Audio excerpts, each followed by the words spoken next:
The fact that this Islamist terrorist targeted a concert which was primarily attended by children and teenagers simply proves that there is no depth to which these evil and warped individuals will stoop.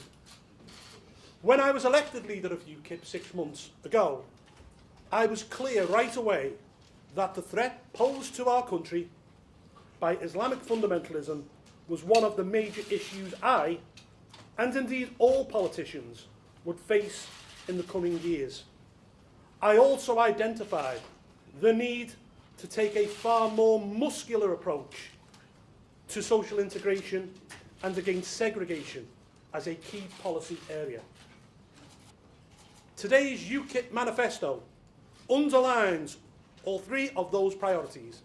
Security in the form of provision for 20,000 extra police officers, 20,000 extra troops, 7,000 extra prison officers, and 4,000 extra border guards. It was quite right that campaigning in this election ceased for 24 hours yesterday, but I believe it is the right decision to launch our manifesto today. It is the duty of democratic politics to confront the most serious issues of our time, and a general election campaign is the most appropriate moment for those issues to be debated. It is also our chance to send a message to those who hate our way of life, our values and our democracy. The message is clear: you will not win. Expressing sympathy with those killed and maimed in Manchester is important, but it is not enough to light candles or signal our upset on social media.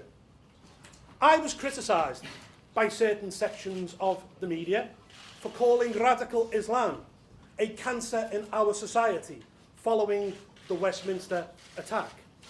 I make no apologies for saying this, and I will repeat it today. It is a cancer that needs to be cut out. The Prime Minister has, during her time in high office, presided over cuts to our police service and reductions in our armed forces too. She has put pressure on the police to lower the numbers of stops and searches they carry out. And no progress whatever was made reducing the level of immigration in order to give social cohesion a chance to advance.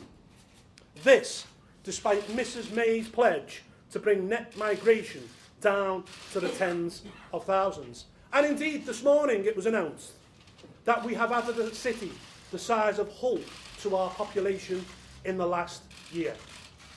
It is also a dereliction of duty to allow jihadis to return to this country, including, it seems, Monday night terrorists. I want to make it clear that I believe that anyone who leaves this country to fight for Islamic State should forfeit their passport, their citizenship, and never be allowed to return.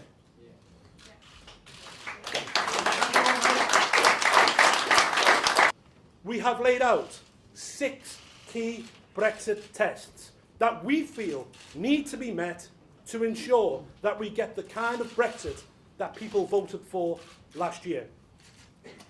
Ukip is the country's insurance policy, and if the government begin to backslide during these negotiations, then it must know that Ukip will be there.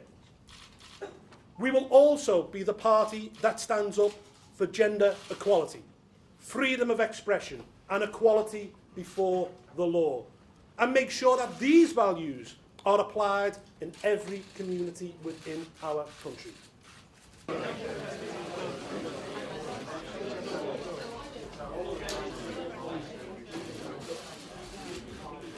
We will not shirk our international responsibilities.